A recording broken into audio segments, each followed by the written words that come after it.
ಜಿಲ್ಲಾ ಕಾಂಗ್ರೆಸ್ ಪಕ್ಷದ ಸಂಘಟನೆ ಕಾರ್ಯಕ್ರಮದಲ್ಲಿ ಕಾರ್ಯಕರ್ತರು ಮಾರಾಮಾರಿ ನಡೆಸಿದ್ದಾರೆ. ಶಾಸಕರುಗಳ ಎದುರೇ ಕೈ ಮಿಲಾಯಿಸಿರುವ ಕಾರ್ಯಕರ್ತರು ಕೆಎಚ್ ಮುನಿಯಪ್ಪ ಹಾಗೂ ರಮೇಶ್ ಕುಮಾರ್ ಬೆಂಬಲಿಗರ ನಡುವೆ ಮಾತಿನ ಚಕಮಕಿ ನಡೆದಿದೆ.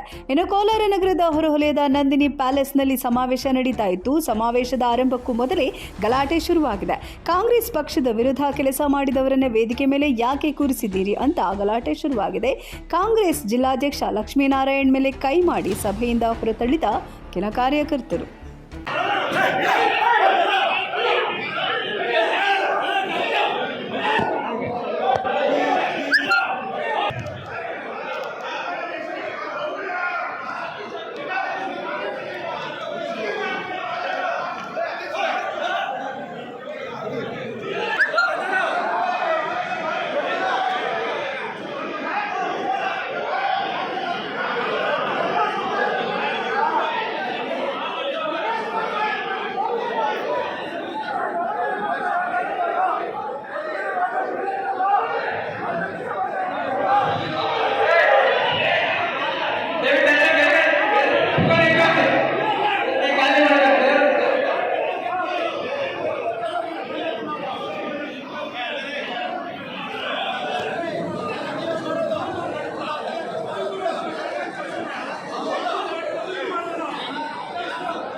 ನಿಮ್ಮನ್ನೇ ಟಾರ್ಗೆಟ್ ಮಾಡಿ ಬಂದಿದ್ದಾರೆ.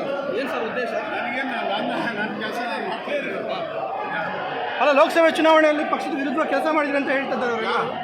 ಕಾಂಗ್ರೆಸ್ ಕೆಲವರು ನಾಯಕರೆಲ್ಲ ಹೇಳ್ತಿದ್ದಾರೆ. ನಿಂತ್ಕೊಂಡು ಇಲ್ಲ 2 ನಿಮಿಷ ನಿಂತ್ಕೊಂಡು ಸರ್ ಅಲ್ಲೇ ಸರ್ ಹೇಳಿ ಸರ್, ಏನು ಸರ್ ಆಗಿದ್ದು? ಏನಾಗ್ತಾ ಇದೆ ಅಂತ ಅರ್ಥ ಆಗ್ತಾ ಇಲ್ಲ. ಅಲ್ಲ, ಇಂಥದ್ದು ಘಟನೆ ನಿರೀಕ್ಷೆ ಮಾಡಿದ್ರೆ ಇವತ್ತೇನಾದ್ರು? ಯಾಕಂದರೆ ಇಂಥ ಘಟನೆ ನಿರೀಕ್ಷೆ ಮಾಡಿರಲಿಲ್ಲ. ಇದೊಂದು ದುರ್ದೈವ. ಹಲ್ಲೆ ಮಾಡೋಕ್ಕೆ ಬರ್ತಾ ಇದ್ದಾರೆ ಅಂತ. ಪಕ್ಷದಲ್ಲಿ ಹಾಂ, ಈ ಥರ ಆಗಬಾರ್ದು. ಹಲ್ಲೆ ಮಾಡ್ತಾ ಇದ್ದಾರಲ್ಲ ಸರ್.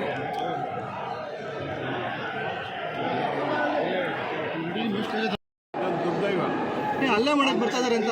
ಪಕ್ಷದಲ್ಲಿ ಹಾಂ, ಈ ಥರ ಆಗಬಾರ್ದು. ಹಲ್ಲೆ ಮಾಡ್ತಾ ಇದ್ದಾರಲ್ಲ ಸರ್. ಎಲ್ಲ